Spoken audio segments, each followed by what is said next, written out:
Hola a todos, soy Víctor Sánchez y hoy os voy a contar cómo me he preparado el examen europeo de oftalmología, el EVO. Para los que no lo sepan, el EVO es un examen que engloba toda la oftalmología, siendo tal que algunos programas de residencia lo utilizan como una especie de examen final. Se hace a nivel europeo, la matrícula suele hacerse en torno a unos 6 meses antes de la fecha del examen y tiene un coste de aproximadamente unos 500 euros. Entonces voy a contaros cómo me fue, cómo lo he preparado y os voy a dejar también el material de estudio y un desglose de las preguntas de mi convocatoria de solamente aquellas de verdadero o falso. Porque el examen se divide en 3 partes. Por una parte tenemos una serie de preguntas de verdadero o falso, después tenemos una serie de preguntas también en la que solamente una de las opciones es la correcta, que es la que debemos marcar, y por último tenemos una parte de casos clínicos. El examen EVO se puede hacer de forma presencial y de forma online. En mi caso lo hice de forma online. En caso de hacerlo de forma presencial, este tiene lugar en París. A la primera parte te dicen que son 30 preguntas de verdadero o falso, en realidad no son 30, son 150, porque te dan un tema y de este tema sacan 5 afirmaciones y tienes que discernir si cada una de estas afirmaciones es verdadera o falsa. Con lo cual no son 30, sino son 150. La parte de preguntas con una única respuesta sí que son 30. Para la parte de casos clínicos son una serie de 8 casos clínicos en bloques de 2, es decir, son 4 bloques. Tienes que aprobar al menos 3 bloques de los 4, solo pudiendo suspender uno de los bloques, considerándose suspenso cuando la calificación es por debajo de 6. Si suspendes 2, ya no puedes aprobar. Del mismo modo, para la parte de preguntas, ya sea verdadero o falso, como la de mejor respuesta posible, tienes que sacar también mínimo un 6. Pero esta es la parte fácil, porque para las preguntas, en caso de fallo, no hay resta, no hay penalización. Entonces, en la parte de verdadero o falso decidieras marcar todas las que no te sepas como verdadero, por lo menos acertarías la mitad. Vamos con el examen en sí. O sea, a través de una plataforma que se llama Proctor Exam. Esta plataforma la maneja la gente que te va a vigilar mientras haces el examen. Cuando abres esta plataforma tendrás que enseñar un poquito pues, el entorno en el que te estás moviendo, así como el material, que viene a ser un folio, un boli, puedes tener un snack y tendrás que decirles si necesitarás o no salir al baño a mitad del examen, porque tienes un pequeño receso de 5 minutos en caso de que lo necesites. Arreglado todo este tema, entonces te facilitan un link que es en el que vas a hacer el examen, que es una plataforma diferente. Por lo tanto, tendrás 2 pestañas abiertas en el navegador, la del Proctor Exam y la del examen en sí. La plataforma de Proctor Exam tiene un chat con el examinador, digamos, que te permite, en caso de error o en caso de malentendido o tengo que salir, comunicárselo. De la misma forma que él te comunicará si necesita que le enseñes más la habitación, si necesita ver el boli o lo que sea. Una vez finalices el examen, la propia plataforma te indica que puedes cerrar la pestaña del examen y después darle a End Exam en la plataforma del Proctor Exam y chimpún. Esta parte en la forma presencial imagino que es similar, simplemente en vez de hacerlo online lo haces en papel marcando con una cruz. La parte de casos clínicos, sin embargo, sí que es un poquito diferente en la modalidad online porque no estás conversando con un examinador como es en la versión presencial. Lo que aquí te dan una cajita con un espacio de 100 caracteres para que desarrolles tu respuesta. Ellos tienen unas respuestas modelo que a la hora de corregir si lo que tú has escrito se corresponde de forma fiel a esta respuesta tendrás el punto entero, si se corresponde parcialmente tendrás medio punto y si no tiene nada que ver tendrás 0 puntos.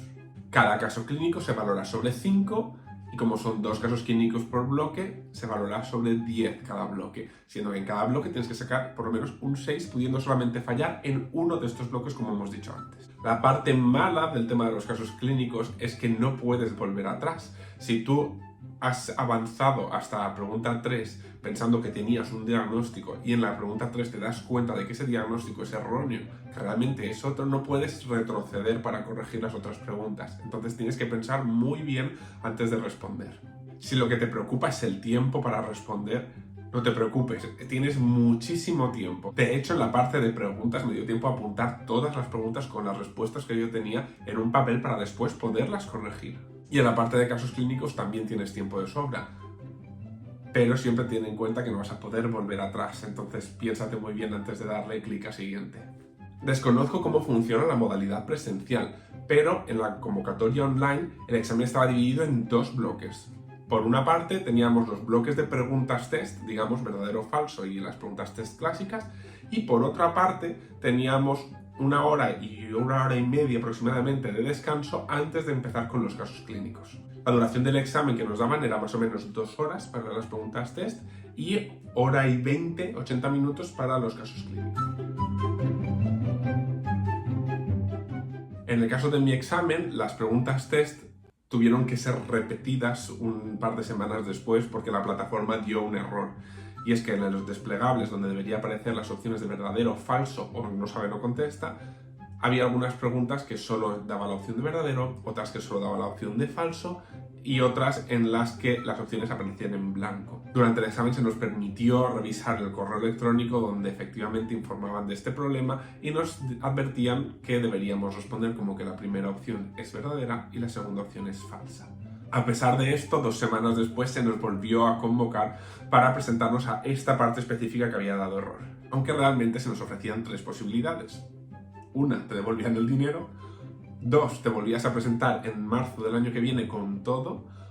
O 3, te volvías a presentar ahora a esta parte específica y ya está. A esto es a lo que opté, y si bien en la primera vez no apunté las preguntas porque pensaba que iba a ir más justo de tiempo, en la segunda vez sí las apunté.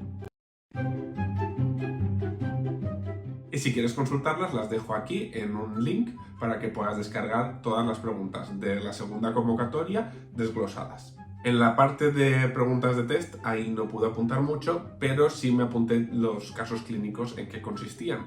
Eran, en el caso de óptica, el test del +1, que no lo había escuchado hasta el día del examen. Teníamos un retinoblastoma, teníamos un glaucoma traumático, teníamos un síndrome de Wyburn-Mason, teníamos un TAS, teníamos un adenoma pleomorfo de la glándula lacrimal, teníamos una úlcera neurotrófica, teníamos una parálisis postviral de sexto par en un niño.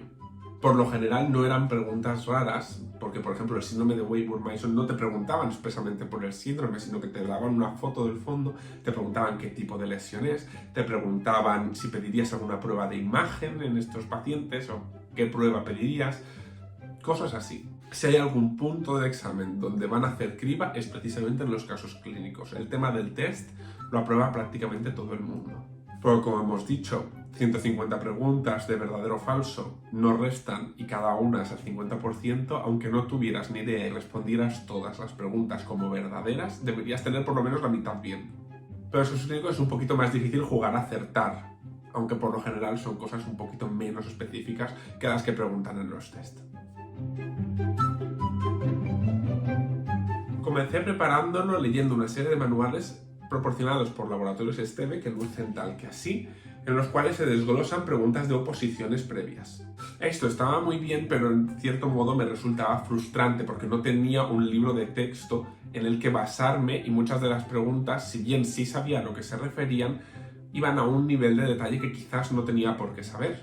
Fue entonces cuando me presentaron un manual del cual sí podía estudiar. Este es el Review of Ophthalmology, que lo tengo aquí en el iPad y que voy a dejar también en la carpeta con todo el material que os aporto.